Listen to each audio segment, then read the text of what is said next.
Would you still judge her if you knew she saved lives in war, risking everything while you slept peacefully?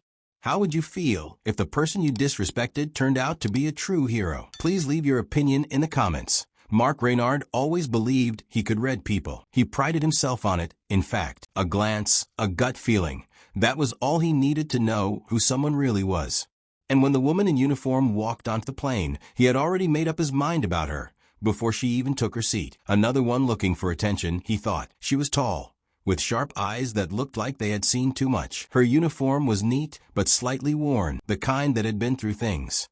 But Marc didn't see that. He only saw what he wanted to see. As she slid into her seat, a few rows ahead, Marc scoffed under his breath. These days, everyone wanted to be a hero. The plane was boarding slowly, passengers dragging themselves down the aisle, stuffing their bags into overhead compartments. Marc barely noticed. His eyes flickered back to the woman, Sergeant Helena Foster, though he didn't know her name yet, had spent years saving lives. She had pulled soldiers from burning vehicles, shielded civilians from gunfire, and held the hands of the dying in war zones most people couldn't even locate on a map. But none of that mattered to Marc.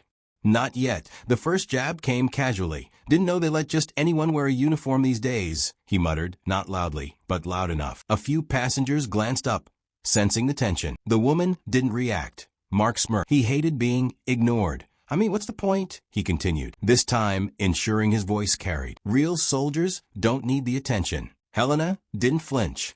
She had faced far worse than the words of an ignorant man that a woman sitting beside her, a young mother bouncing a fussy baby on her lap, shifted uncomfortably. Are you okay? She whispered. Helena gave a small nod, her face unreadable. Marc leaned back in his seat, satisfied. It was always the same with these types. They wanted the uniform, the respect, but not the sacrifice. She probably worked a desk job on some base, pushing papers, calling herself a soldier. Then, somewhere above the clouds, fate decided to humble him a few hours later. As the plane cruised through the sky, the small screens embedded in the seatbacks flickered on with the evening news. Marc wasn't paying attention at first, but then, a familiar face appeared on the screen. Her face defrowned, turning up the volume. The news anchor's voice was crisp, professional. Tonight, we recognize a true American hero, Sergeant Helena Foster, whose bravery saved the lives of multiple soldiers and civilians during a devastating ambush overseas. Marc felt the air rush out of his lungs. The screen cut to footage of a war zone, smoke rising, soldiers dragging the wounded to safety. Then a grainy video of her, Helena, covered in dirt and blood, lifting a wounded man onto her shoulders while bullets flew past her. That a villager was interviewed, speaking through a translator. She saved my daughter, the man said, his voice thick with emotion. Without her, we would have lost everything. She has a heart of gold. Marc's hands trembled. The report continued, listing her commendations, a Bronze Star, a Purple Heart, multiple awards for valor. Marc couldn't breathe. The woman he had mocked, the one he had dismissed without a second thought. She was a hero. He swallowed hard, the weight of his own ignorance crashing down on him. He had spent years believing he understood the world, convinced that his perspective was the only one that mattered. But now, undeniable truth stared him in the face. He had been so wrong. The plane had landed by the time the broadcast ended, but Marc didn't move. He sat frozen, ashamed. Passengers filed out of their seats, grabbing their bags, stretching after the long flight. Helena stood, adjusting her jacket. She glanced in Marc's direction just once, her expression unreadable, before disappearing into the crowd. Marc wanted to say something, to apologize, to take back his words, but the moment passed. Guilt is a heavy thing, and as it settled in his chest, he wondered, was there any way to make it right, or would he have to carry the weight of his actions forever? Marc spent the rest of the day in a daze, replaying the flight over and over, the confidence in his voice when he mocked her, the quiet strength in hers as she endured it felt cruel. Now he started searching her name online, reading every article he could find. He devoured stories of her missions, the lives she had saved, the horrors she had endured. She never sought recognition. She simply did what needed to be done. Marc made a donation to a veterans support organization. It wasn't enough, it would never be enough, but it was a start. Then he wrote a letter to Helena that he poured out his apology, raw and unfiltered. He told her how her story had opened his eyes, how deeply he regretted his actions, and he ended with this: you didn't deserve my hate. You deserved my respect, and I failed to give it to you. I will carry that failure for the rest of my life, but I will also strive to do better. Thank you for your service, your courage, and for being a better person than I was." He didn't know if she would ever read it, but writing it was the first step toward accountability. Because change doesn't come from guilt alone, that it comes from action. And for the first time in years, Mark Reynard was ready to be better. Sergeant Helena Foster sat in silence, her expression unreadable, as the man beside her continued his remarks. His words carried condescension, each syllable laced with the smug confidence of someone who had never been challenged. But Helena remained still. Her silence spoke volumes. She knew who she was, what she had done, what she was capable of. Words could sting, but they could never define her. Yet something lingered in the air, a quiet tension that even the surrounding passengers could feel. As the plane lifted off from Brookfield International Airport, Helena's thoughts drifted far from the narrow cabin and the ignorance beside her. Her mind transported her back to the unforgiving heat of Afghanistan, where every day was a test of endurance, skill, and courage. For nearly a decade, she had served as a combat medic, a lifeline for soldiers and civilians alike. Her role was not only to heal, but to make split-second decisions that determined who lived and who didn't. And one mission, in particular, had never left her. A convoy,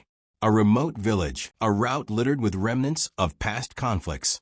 The explosion had been sudden, deafening. The armored vehicle ahead of hers erupted in flames, and in the ensuing chaos, she had no time to hesitate. Under heavy enemy fire, she pulled a wounded soldier from the burning wreckage, her hand steady, her focus unwavering, even as shrapnel tore through her own leg. She hadn't done it for medals or recognition. She never cared for ceremonies. She did it for the people she served alongside, for the 19-year-old soldier who had written to his mother just the night before, his leg shattered, but his life saved because of her. And it wasn't just the soldiers. She had spent countless hours treating villagers caught in a war they never asked for. She remembered a little girl, no older than 7, injured in a mortar attack. Helena had carried her to safety, softly humming a lullaby to soothe her cries. That child's fragile smile, despite the pain, was something Helena would never forget. These were the moments that defined her, not a uniform, not a rank, not the judgment of a stranger on a plane. But the battlefield had not been her only fight. Even within her own ranks, she had faced doubts, not because of her skills, but because of her gender and the color of her skin. There had been dismissive remarks, skepticism from fellow soldiers, and superiors who questioned her abilities. But every time they underestimated her, she rose higher. She let her actions speak louder than their prejudice. Back in the present, Helena opened her eyes. The memories were still vivid, but they no longer held her captive. She glanced toward the man in the seat behind her. He had moved on, flipping through a magazine, unaware of the weight of his words, or of the woman he had just belittled. She didn't hate him. Helena had long learned that hate was too heavy a burden to carry. Instead, she felt a quiet resolve. This man would never know her story. He would never understand the sacrifices she had made. But ignorance has a way of being exposed, sometimes in ways no one expects. The next morning, Mark Reynard sat in his modest living room, sipping coffee as the morning sun streamed through the blinds. His routine was predictable: breakfast, scrolling through his phone, catching the news on Channel 7.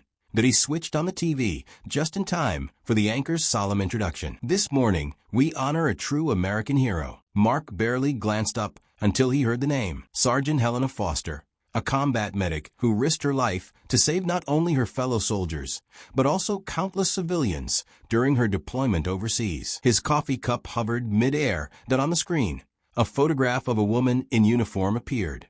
Her gaze was calm, her presence commanding.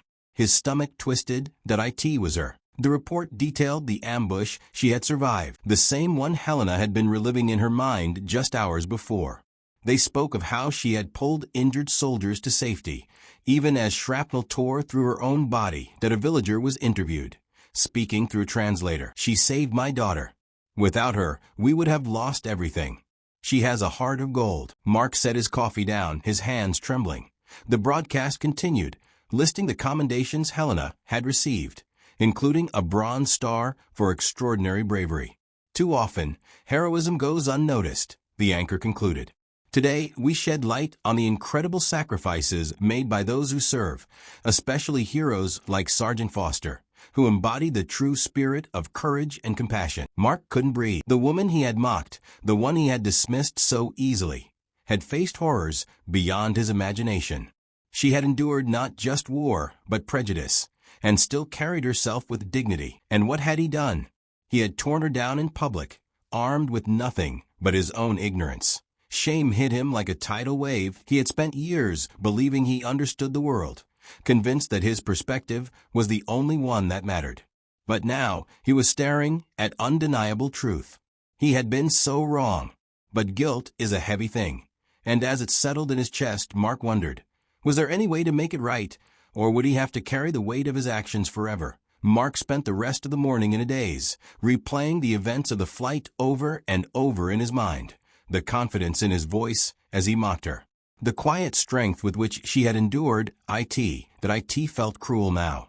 He paced his small living room, his thoughts spiraling. Helena Foster had survived unimaginable horrors, and yet she had faced him with more grace than he had ever deserved. What had he ever done? Nothing. And suddenly, nothing wasn't enough. He started searching her name online, devouring every article he could find. He read about her missions, the lives she had saved, and the sacrifices she had made. She never sought recognition. She simply did what needed to be done. But the more he read, the heavier the guilt became. His actions on the plane weren't just a moment of poor judgment. They were a reflection of something deeper, something ugly he had carried for far too long. That he needed to do something. Mark made a donation to a veteran support organization, one that helped soldiers transition back to civilian life. That IT wasn't enough. It would never be enough, but it was a start. Then he wrote a letter to Helena that he poured out his apology, raw and unfiltered. He told her how her story had opened his eyes, how deeply he regretted his actions, and he ended with this: "You didn't deserve my hate. You deserve my respect, and I failed to give it to you. I will carry that failure for the rest of my life, but I will also strive to do better. Thank you for your service, your courage, and for being a better person than I was." He didn't know if she would ever read it, but writing it was the first step toward accountability, because change doesn't come from guilt alone. It comes from action. And for the first time in years, Mark Reynard was ready to be better. He didn't stop there. Over the next few weeks, he volunteered at veteran support programs. He listened to their stories, their struggles, their triumphs. For the first time, he understood how little he had known, but he was learning point one step at a time. And though he might never be able to undo the words he had spoken on that plane, he could make sure they were the last of their kind. Because some lessons come too late, but change is always possible.